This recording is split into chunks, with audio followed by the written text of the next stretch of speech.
देख वो छोटा बच्चा, देख देख। अरे भाग, जा जा जल्दी जा नरेन, जा। रुको, टांगा रोको भाई। गाड़ी वाले को कुछ समझ है कि नहीं? अरे भैया, घोड़े को थोड़ा काबू में करो, बच्चे की जान का सवाल है। जीते रहो बेटा। अरे बहुत अच्छा नरेन, किया, बहुत अच्छा काम किया तुमने, बच्चे की जान बचा ली। पता नहीं टांगे वाला कैसा था, घोड़े को काबू ही नहीं कर पा रहा था। होगा कोई नया आदमी। आपने बहुत अच्छा काम किया, बढ़िया काम किया, बच्चे की जान बच गई। घोड़ा काबू में ही नहीं आ रहा था, उसमें टांगे वाले की क्या गलती। बाकी सब जाने दो, अभी अपन चलते हैं। अच्छा काम किया, बहुत बहुत बढ़िया काम किया। अरे ये सब छोड़ो, मैंने जो आपसे बात की थी उसका क्या हुआ? अरे वो तिवारी काका को कहा है, वो उनको कुछ पता है, वो बता देंगे तुझे। तिवारी काका? हाँ, ये तिवारी काका कौन है? मिला दूंगा तुझे आज शाम को। आप साधु संतों के चक्कर में मत पड़ो। अरे मिलने दे उसे, मन की शंका दूर करने दे, उसमें क्या है, उसका भी मन हल्का हो जाएगा। अरे जब तक मेरे मन के प्रश्नों के उत्तर नहीं मिलते ना, मेरे मन को चैन नहीं मिलेगा। तिवारी काका से मिलवा दूंगा, उनसे बात कर लेना, हो सकता है तेरी कोई मदद हो।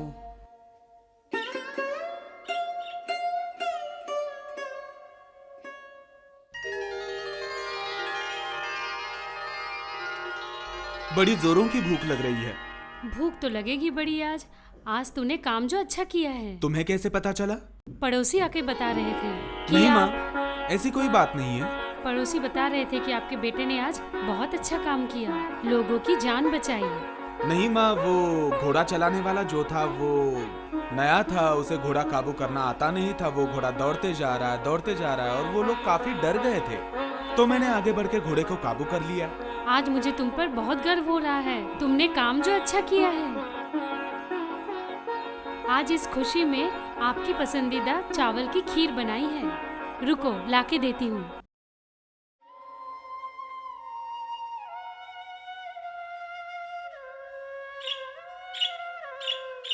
अरे नमस्ते काका, खुश रहो खुश रहो। अरे मैंने जो आपको कहा था ना, एक नरेन को मिलाना था आपसे, यही है वो नरेन। नमस्ते। ये हमारे परम मित्र हैं नरेन। इनके मन में कुछ विचार चल रहा है, अगर आपको मालूम है तो कुछ बता दीजिए। तो क्या आप इनके बारे में बात कर रहे थे मुझसे? हाँ जी। और बेटा कैसे हो? प्रणाम। इसे तो मैं जानता हूँ, जब छोटा था तब देखा था, अभी तो बड़ा हो गया। और घर पे सब कैसे हैं? जी सब ठीक है। और तबीयत ठीक रहती है बाबा की? नहीं, नरम गरम रहती है पिताजी की तबीयत। कचहरी में जाते हैं कि नहीं? जी नहीं, अब तो कचहरी नहीं जाते। अच्छा ठीक है, मैं तुम्हारे लिए एक महात्मा से समय लिया हूँ, चलो मिलाता हूँ। जी आओ। ये नरेन को क्या हो गया? ये साधु संतों के पीछे पड़ा है। अरे करने देना, उसका मन में जो कुछ है उसको निकालने दे, हो जाएगा ठीक। और क्या करना है? आपको मालूम है इसके मन में क्या सवाल आ रहा है? मरने के बाद आदमी कहाँ जाता है? अरे जो होगा होएगा, उसको मिलवा दिया ना, वो अभी जाके मिलेगा, देखेगा, जो होगा ऐसे होगा। सवाल का जवाब कोई दे सकता है क्या? अब इस तरह 2-4 साधुओं से मिलने उसको मन में खुशी मिलती है तो मिलने देना। ये तो सब पागलपन है। अरे नरेन बचपन से ही वैसा है, देखना वो कोई संत ना बन जाए। नमस्ते महाराज। बैठो बैठो।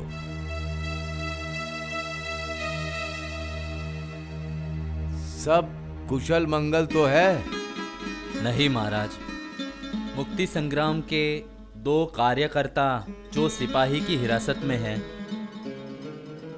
उनको अभी कचहरी में हाजिर करना है और मामला आगे बढ़ाना है। उसके लिए कुछ धनराशि की जरूरत है, कुछ प्रबंध कीजिए महाराज। हो जाएगा, जीवन भर के लिए अंदर होना चाहिए। वो तो हमारे हाथ में नहीं है महाराज, जज साहब के हाथ में है। फिर भी हम कोशिश करेंगे। ठीक है, धनराशि का प्रबंध हो जाएगा, लेकिन जो मैंने बोला है उसे ध्यान में रखना। ठीक है, नमस्कार।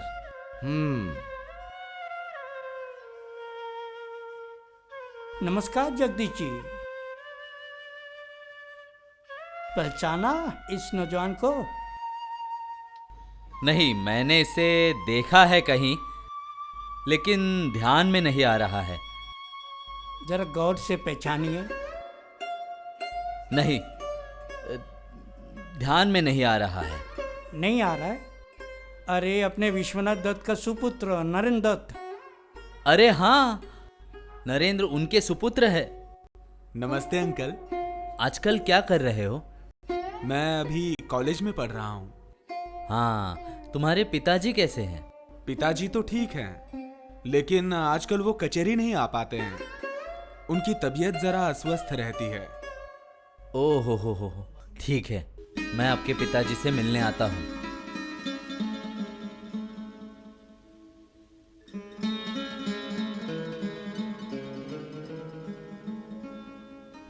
नमस्कार पंडित जी। नमस्ते नमस्ते तिवारी जी।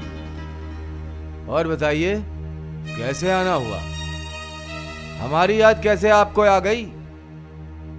हम तो आपकी नजर में देशद्रोही हैं, गलत काम करते हैं। हाँ, फिर भी हमारी जरूरत आपको कैसे पड़ी? वो बात छोड़िए पंडित जी, वो तो अपने अपने विचार है, अपने अपने समाज है। और मैं वो बात छोड़िए, और मैं दूसरे काम से आया हूँ आपके पास। कौन सा काम है तिवारी जी?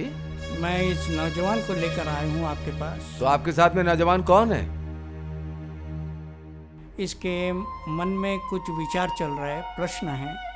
इसके मन के प्रश्न का उत्तर देके इसको संतुष्ट करे, कृपा करे।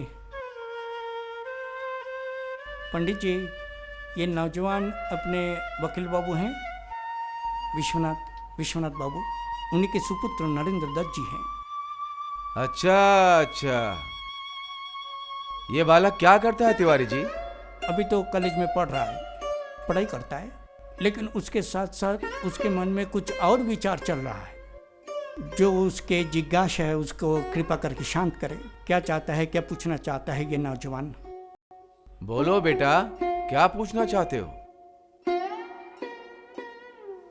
पंडित जी, ये जो आप पूजा पाठ करते हैं, पूजा पाठ में आप जो प्रसाद देते हैं, इसकी क्या आवश्यकता है? भगवान को खाने पीने की कोई आवश्यकता तो है नहीं, फिर इसका क्या अर्थ है? बेटा, ये बुद्धि और शास्त्र की बातें हैं। ये सब केवल पंडित को ही समझ में आती हैं। ये सब आपके समझ के बाहर है। बेटा, ये प्रसाद हम क्यों चढ़ाते हैं, इसको जानने के लिए सालों तपस्या करनी पड़ती है, घर द्वार छोड़ना पड़ता है, तब जाके सिद्धि प्राप्त होती है, ज्ञान प्राप्त होता है। अरे तिवारी काका, कैसे संत है, कैसे साधु हैं? मैं पूछता कुछ हूँ, ये बताते कुछ हैं। ये बातें अजीब अजीब सी कुछ करते हैं। नहीं बेटा, देखो, एक साधु से मिलने से कुछ नहीं होगा। 2-4 और साधुओं से मिलवाऊंगा तुम्हें, हो सकता है तुम्हारे प्रश्नों का उत्तर तुम्हें मिल जाए। ठीक है, एक से मिलने से क्या होगा? और महात्माओं से मिलवाऊंगा तुम्हें। ठीक है, निराश मत हो। हाँ, चलो अब चलते हैं। चलो, आज मैं तुम्हें मिलाता हूँ रामकृष्ण परमहंस जी से। एक घर में जलसा है, वहीं आ रहे हैं। और तुम तो अच्छा गाना गाती हो, और तुम्हारा गाना उनको पसंद आ गया। समझ लो बेटा, तुम्हारा काम हो गया। तुम्हें आशीर्वाद उनका मिल गया, तुम्हारा काम हो गया। ठीक है जी। अरे तिवारी काका, ये आपको लगता है रामकृष्ण परमहंस जी से मुझे मेरे सवालों के जवाब मिलेंगे? आपने आज तक जितने साधु संतों से मुझे मिलाया है, किसी ने भी मेरे प्रश्नों के उत्तर नहीं दिए सही। आपको लगता है ये दे सकेंगे? हाँ बेटा, मुझे पूरा विश्वास है तुम्हारे प्रश्नों का उत्तर इन्हीं से मिलेगा, और तुम उससे संतुष्ट हो जाओगे। ठीक है? आपने मुझसे कहा था कोई दादा हैं, आप मुझे मिलाना चाहते हैं। हाँ, कहा तो था मिलाने के लिए, लेकिन अभी तो वो घर छोड़ दिए हैं, उनका पता ढूंढ के मैं आपको मिलाऊंगा। तिवारी काका, मैं रामकृष्ण परमहंस जी से बाद में मिलना चाहूंगा, पहले मैं दादा से मिलना चाहूंगा। ठीक है, ऐसे ही होगा, दादा से ही मिल लो पहले।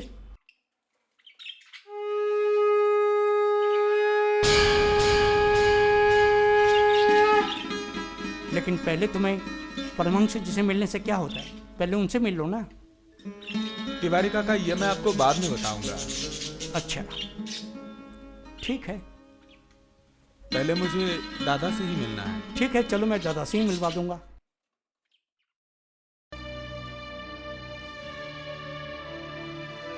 क्या हुआ है बेटा? जी माँ। ऐसे अकेले चुपचाप क्यों बैठे हो? नहीं माँ, ऐसी कोई बात नहीं, यूं ही बैठा हूँ कुछ। नरेन, और ऐसे चुपचाप ऐसा हो ही नहीं सकता।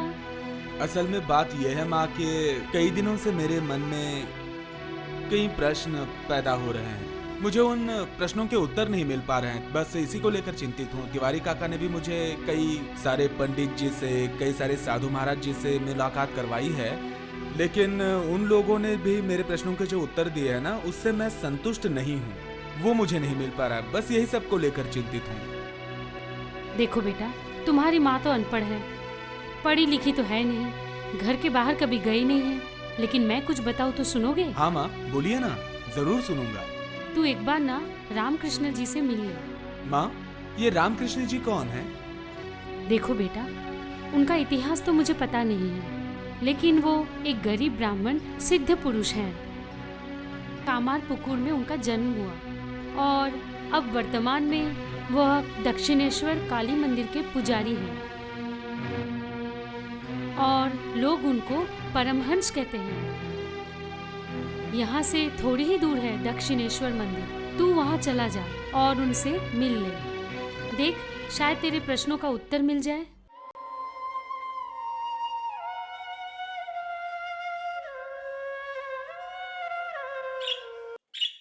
अरे, ये रामकृष्ण परमहंस के बारे में जानते हो? हे भगवान, अरे ये तू क्या कर रहा है? वो एक पागल इसको भी एक पागल बना देगा। अरे ऐसे क्यों बोलता है? मैंने सुना है उसके बारे में, खुद भी खाता है और माँ काली को भी खिलाता है। महाकाली का पुजारी है, माँ काली से बात करता है। ऐसे आदमी को पागल नहीं बोलोगे तो क्या बोलोगे? अरे इस दुनिया में जो भी है, बड़े बड़े लोग, वो सबको पागल ही बोला जाता है। अरे रामकृष्ण वो योगी है, परम योगी है, बहुत बड़े योगी है। तू एक बात बता, तुझे परम मतलब रामकृष्ण परमहंस के बारे में किसने बताया है? आज ही मुझे मेरी माँ ने कहा उनसे मिलने के लिए। नरेन, तेरी माँ ने सच्ची कहा है, तू उनसे मिल, तुझे शांति मिलेगी। वो एक पागल है, खुद भी गाना गाता है, दूसरे को भी गाना गाने के लिए बोलता है। वो कुछ भी हो, तू रामकृष्ण जी से मिल।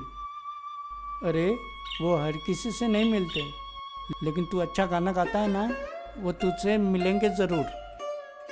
और एक बार उनका आशीर्वाद तुझे मिल गया ना, तेरे सारे सवालों का जवाब मिल जाएगा। ठीक है।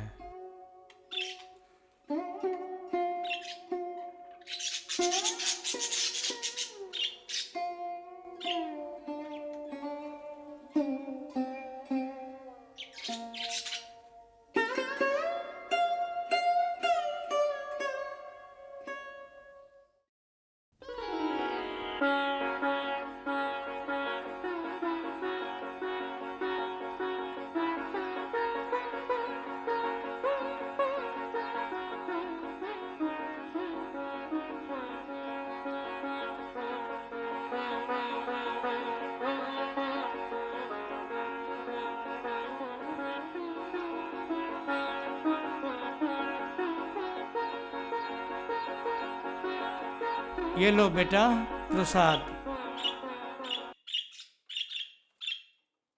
पंडित जी, आप मुझे ये बताएंगे, ये प्रसाद क्या होता है? ये प्रसाद क्या होता है तुम्हें मालूम नहीं? आप कहाँ रहते हो? मैं नज़दीक ही शिमला स्ट्रीट वहाँ रहता हूँ और वही मेरा जन्म हुआ है। और मेरा नाम नरेंद्रनाथ दत्त है। हिंदू घराने के पुत्र हो आपको प्रसाद क्या मालूम नहीं? मालूम है, मतलब मेरे घर में भी पूजा पाठ होती है, भजन कीर्तन होता है। मेरी माँ पूजा पाठ करती है, मेरे पिताजी पूजा पाठ करते हैं। लेकिन ये पूजा पाठ, ये भजन कीर्तन, ये क्यों करते हैं, ये कारण मुझे नहीं पता। कभी आपने माता पिता से पूछा नहीं? नहीं, पिताजी से कभी ये पूछने की हिम्मत नहीं जुटा पाया, और इसीलिए ये बात मैं आज आपसे पूछ रहा हूँ। क्या आप मुझे बता सकते हैं? देखो बेटा, यह अपनी जूनी पद्धत है। यह है दत्त मंदिर, ब्रह्मा विष्णु महेश तीनों का एकत्र रूप।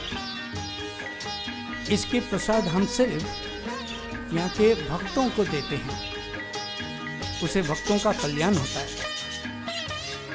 ऐसा हमारे शास्त्र में लिखा है। ये प्रथा सदियों से चल रहा है, ये हमारी संस्कृति है। पंडित जी, मैंने इस देश में जन्म लिया, इसकी इतनी पुरानी संस्कृति और इतनी पुरानी परंपरा, इसके वैज्ञानिक आधार की खोज कर रहा हूं मैं। लगता है तुम अंग्रेजी स्कूल में पढ़े हो। जी हाँ, मैं कॉटेज चर्च कॉलेज का स्टूडेंट हूँ। लेकिन उससे क्या, मैं तो अपने देश की संस्कृति का वैज्ञानिक आधार खोज रहा हूँ, और ऐसा करना कोई अपराध तो नहीं है? अपराध है बेटा, अपराध है। जब से हमारे देश पर अंग्रेज लोग आए हैं, तुम जैसे नौजवान गुमराह हो चुके हो। नहीं पंडित जी, आप जैसा समझ रहे हैं वैसा नहीं है। मैं अंग्रेजी कॉलेज में पढ़ता जरूर हूँ, लेकिन मेरी आत्मा इसी माटी से जुड़ी हुई है।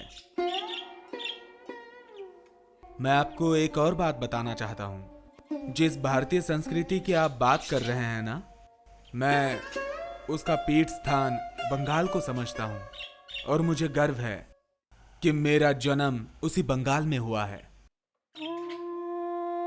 पंडित जी, कोई बात नहीं, मेरे प्रश्नों के उत्तर नहीं मिले, कोई बात नहीं, लेकिन मैं आपके दिल को ठेस नहीं पहुंचाना चाहता हूं।